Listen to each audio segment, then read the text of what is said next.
What's up, everybody? Welcome to Podcast Now, Back to the Past. I'm Alex, and in this video, I want to talk about Five Nights at Freddy's 1. Now, this is part one of a three-part series we're going to be doing on this channel over the month of October. Obviously, we got number one, Halloween month, and I want to have this entire month just be horror games on this channel. It's going to be something truly special. And number two, at the end of this month, I believe on October 27th, the movie of Five Nights comes out. So I'll be watching it actually at home with my daughter. That should be a lot of fun, and she's a big fan of Five Nights at Freddy's, and I thought, all right, well, I got to go back and I got to play these games. Now, a few things to kind of get out of the way before we dive into this one. I have played this game before, but I think I only made it maybe to night 2. Maybe I played night 3 and I couldn't beat night 3. It was actually one of the very first videos I ever did, period, on the main channel on Podcast Now. A very, I guess back 2015 maybe is when I played this game with a friend of mine, and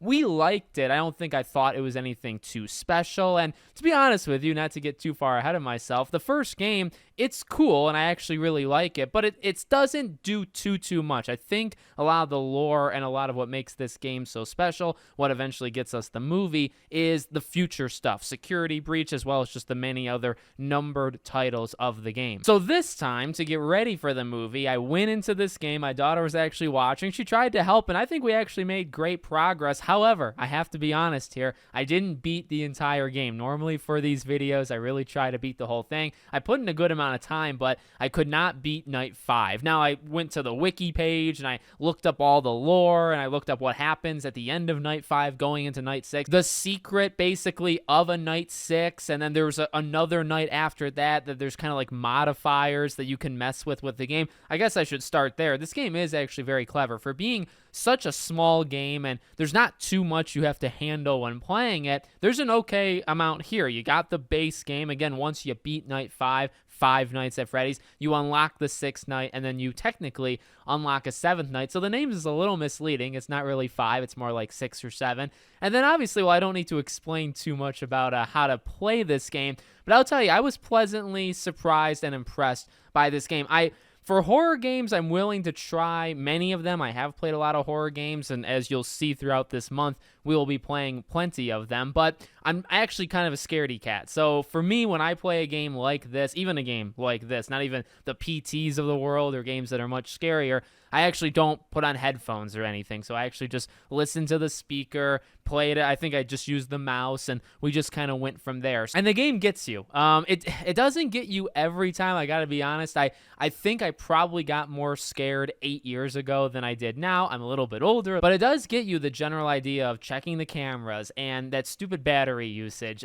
What you find, or what I find actually rather interesting about this game, is kind of the more hidden details. The fact that every night has a specific, I think it's not 8.5 minutes each night, but it's somewhere close. It's like 8 minutes, 38 seconds. And every single night is that exact same length of time. And so you're going to be going through this, and there's like help pages, help wikis, help Reddit pages that kind of break down, okay, you need this much battery life on this night during this hour, right? So between hours 2 and 3 a.m., you want to have this percentage of your battery left, and then you want to have this one. And I got to be honest, you kind of need that. I think back in 2015, when I first played it, the reason I didn't get very far, we didn't look for help. We didn't look for any of those kind of back alley ways. We were checking the cameras and turning on the lights in the hallways and closing the doors. And in the reality of things, you're not really supposed to do that. There's a couple rooms you're supposed to check. There's a couple of the animatronics you're supposed to check. And beyond that, you got to have a keen ear. Now, I actually understand why you should have headphones, because you want to hear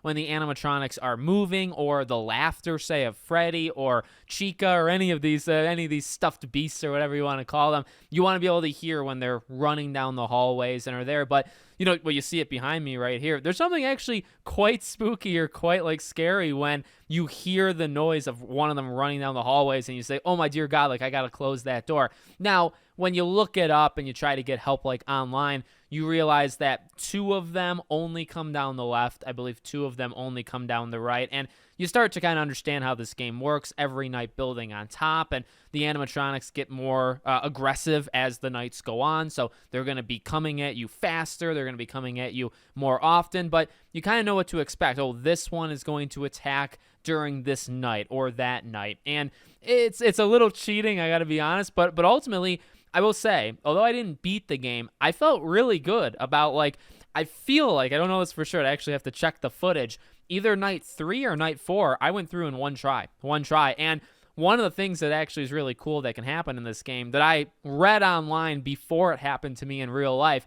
So when you run out of battery, you are screwed. Like, that is the game over. But when you run out, everything kind of, goes dark, goes silent, and you're going to get killed. But the thing is, if you plan it right, you might be able, the night might end before the animatronic gets you.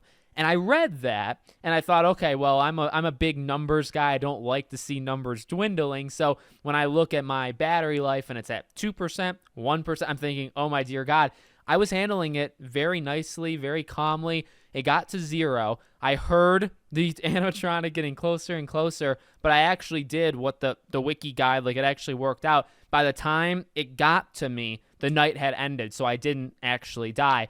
There are some times where the game, I think, gets a little too aggressive, or it kind of cheats a little bit. So there's some times where they'll literally, like, hack the doors where you're not able to close them. I think that's a little cheap, because that's, like, the only way of protecting yourself in this game is closing the door. So when that happens, I also find, okay, there's jump scares in this game, right? In fact, the entire game is technically a jump scare. But I will say, one jump scare that got very, very old very quickly is kind of a technical glitch in this game, where if the animatronic has, like, made it into the room, and say you're looking at a camera, I actually read online, technically, I think if it's only one of them, technically you can wait them out and you can actually win. But sometimes, and for the jump scare factor of things, you can be looking at the camera, the animatronic makes its way in, you could probably hear it. The only way, or the only time it'll jump scare you, is when you actually lower the camera, when you come out of the camera. So if you just stay on the camera the whole time, again, in certain circumstances, you might actually be okay. It's when you put the camera down, and then obviously you get scared, and the game is over. I found that to be slightly annoying, just because of the amount of times it happened, at least early on. And then in terms of, I mentioned the movie, and honestly, a big reason why I'm doing this, well, it's an older-ish game. It's a series or a franchise. It's got the movie coming up. I felt everything was very timely about doing this. But I got to be real. Again, like, you look at the lore, and there was lore in this game that I didn't even kind of see myself. A lot of writing and a lot of things that you can pick up if you go on the security cameras and you see some of, like, the ads or the flyers around. You can make out a little bit what's happened, but you think of the first and again, that's what we're talking about here. I'm actually going to play the second and third game for future videos. When it comes to the first game, the stuff that you're kind of like force-fed from the manager calling you at, very little actually lore of this game. It's when you read about it a little bit, again, through kind of context clues in the world, or you go on the wiki page, you kind of read through it, you start to see do they eat the children, the animatronics, or the children in the animatronics? You see things of, like, they smell, like they're kind of disgusting, these creature-like things, whatever. So you get a little backstory stuff if you focus very, very hard on it, but generally, the game doesn't have, like, it's got the nights. It's got actually more nights than it's advertised. It's got the jump scares. It's got strategy. I think that's actually this game's biggest strength, especially if you don't know, like, if you don't look it up, which, maybe I cheated a little bit, but if you don't look it up and you're thinking, oh my God, like, I got to keep track of all these animatronics, and, like, are they going to come the right door, the left door, which cameras am I going to look at? Again, once you kind of either read about it or you just play it enough times, and I started to pick up on some stuff myself where it's like, okay, some of these rooms, some of these cameras in these rooms, they're not useful. The animatronics don't even go through these rooms, so why am I even wasting your time? And you realize, okay, well, you got to save battery life, and that's easy in night 1, I would say. I'd say actually another one of this game's strengths is, because it's so short and only so many nights, the game picks up rather quickly. And the biggest difficulty early on with this game, I think, is the battery, because your battery just goes down so much. When you close a door, your battery, you definitely don't want to have a door closed for too long, but you got to be aware. You got to check the light, make sure the silhouette is gone. If it's gone, you can open the door. If it's still there, if they're knocking on the door. There's a lot of smaller details in this game that I think make it pretty darn good. But in the grand scheme of things, of, like, lore and making it a franchise, you think about it and how many games came from this, and this being the center of it all, it really didn't have that much you're working for a little extra money. You're working just a few nights. There's these creatures out to kill you. You don't know too much about them. The phone will ring on these nights, especially later on, I think in night 5 and in night 6, and it'll be some like possessed demon like voice. So obviously that manager did not make it, all the way through. I don't know what the manager did to upset anybody, but he didn't make it. And it's like, okay, well, there's a little something there, and maybe something you can kind of continue on from. But generally, the lore, the story, there's not too much of it. It's more about the jump scares. I think it's more about the creativity with the animatronics themselves. Look like Freddy looks really cool. Actually all of these animatronics. And I guess just the idea of, we all, maybe people my age, like I went to Chuck E. Cheese. I don't know how many people went to Chuck E. Cheese, or there's Dave and Buster's and stuff for like the older kids, but Chuck E. Cheese, for the younger ones. And you see those animatronics, and I guess I thought this when this game first came out, but I was still older, right? I would have been like 17, 18. But like, you go to Chuck E. Cheese when you're a young kid, and it's the same thing. There's all these animatronic creatures, and they play that like musical show. I don't think I ever once listened to it, but I've like seen them, and I saw, is it literally Chuck E. is the actual creature thing? So you see that, and then maybe in the back of your mind as a little kid, you say, I wonder if those things ever kind of became possessed and like became alive and like attacked people. I don't know if that runs through your head, but I will say it's a fascinating idea as you get older, as you become a game developer.